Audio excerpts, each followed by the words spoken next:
Hey y'all, Nick DiStefano, 2009, 2011. Excited to be here sharing our leadership series with you for Misericordia University alumni. All right, y'all, let's talk about self-leadership. And when I say self-leadership, I'm talking about the fact that when you lead yourself, you don't have to have a follower. You don't need somebody to respect you before you respect yourself.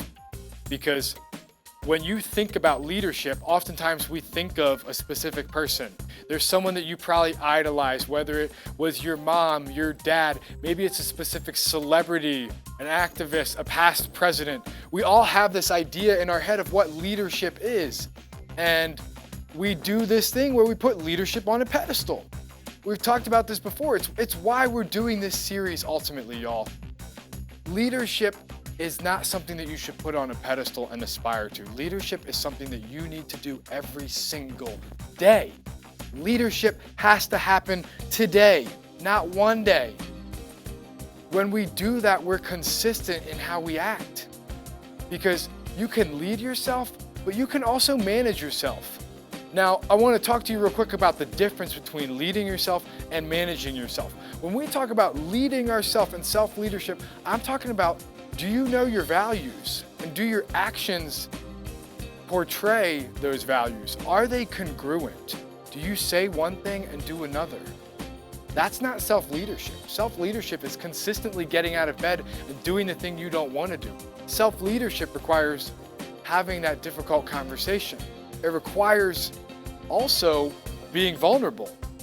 You have to be willing, if you're going to practice self-leadership, to do the things you don't want to do. Now, when we talk about managing yourself, which is a part of leadership, we're talking about how effective you are, how productive you are.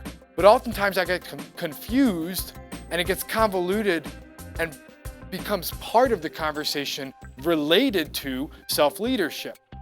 Leadership and management are very different, and you've probably heard that many times before in your life, but we're talking about self-management and self-leadership. Self-management is, can I get to my meeting on time?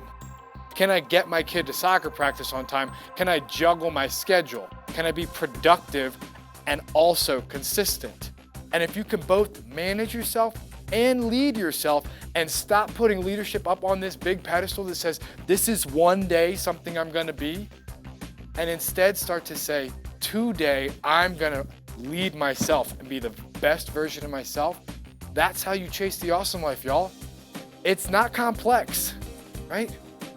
But it's certainly not easy. And that's why you're watching this, because you want to be the best version of yourself.